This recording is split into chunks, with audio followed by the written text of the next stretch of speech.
investments or the other kind of maybe nefarious activities that may be going on. Other conservative states have joined in the effort to fight ESG, even as liberal states double down on their support for it. Wall Street giants like BlackRock, State Street, Vanguard, JP Morgan, Citibank, Goldman Sachs, and Morgan Stanley have become the subject of state efforts to stop discriminatory lending and ideological investing. West Virginia has been one of the leading states in this effort.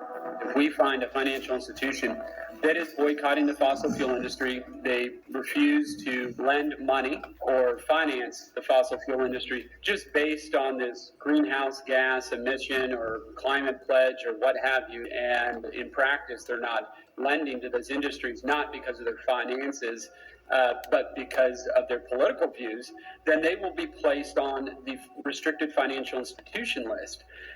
Once on that list, their contracts are then canceled, they're terminated, and then they shall not and will not be able to bid on any future state contracts here in the state of West Virginia unless they change their tune.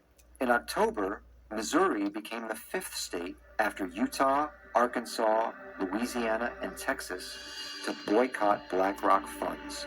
As a result of actions like these, financial analyst UBS downgraded BlackRock's stock, citing its over-reliance on ESG ideology. In August, 19 state attorneys general sent a letter to BlackRock accusing the asset manager of pressuring companies to divest from fossil fuels. They stated, BlackRock has used citizens' assets to pressure companies to comply with international agreements such as the Paris Agreement that force the phase-out of fossil fuels, increase energy prices, drive inflation, and weaken the national security of the United States. In response, BlackRock denied that it has used its influence to hurt oil and gas companies. BlackRock reiterated that companies that take a forward-looking position with respect to climate risk and its implications for the energy transition will generate better long-term financial outcomes. BlackRock said this is so because governments representing over 90% of global GDP have committed to move to net zero in the coming decades. The political risks exist because they're creating the political risks on the other side of the movement. So you get the Chuck Schumers, the Bernie Sanders to adopt a really aggressive anti-oil and gas agenda. Well, then maybe there is risk.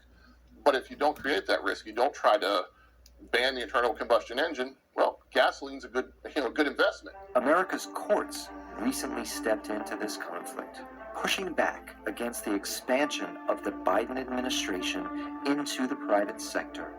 In West Virginia versus EPA, the Supreme Court ruled that federal agencies could not force utilities to switch from fossil fuels to wind and solar. The courts ruled that race-based government grants that excluded white farmers and restaurant owners were illegal. The courts ruled that the Biden administration could not force private companies to fire employees for refusing the COVID vaccine. A year ago, I was very pessimistic. I didn't think people were going to catch on to this. I thought it was more than people wanted to think about. Turns out it's not. Turns out I was wrong.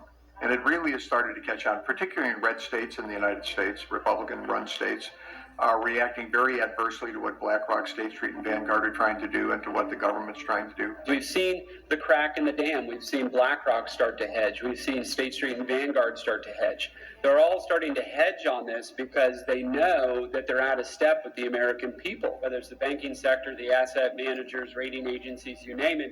They're trying to achieve their left-wing goals through extra legal means. And it really comes down to a basic question. If we don't stop this, do we still live in a democratic constitutional republic, or are we living in a country where a group of a cartel of corporations get to make all the decisions as it relates to the moral and policy questions of this country without any of us taking a single vote? Wherever you are on how you address racial inequity or global climate change, these are enough important questions that we should resolve them through free speech and debate in the public square by putting people into public office who are accountable to the American electorate. Companies are not accountable. BlackRock is not accountable. Larry Fink is not accountable.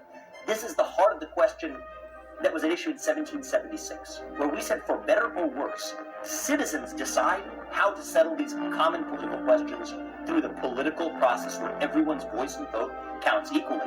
And the problem now is we've delegated those decisions to a group of technocratic, corporatocratic actors in the private sector to settle it through economic force instead, without the backstop of public accountability, without the backstop of public support. I have the same questions and comments.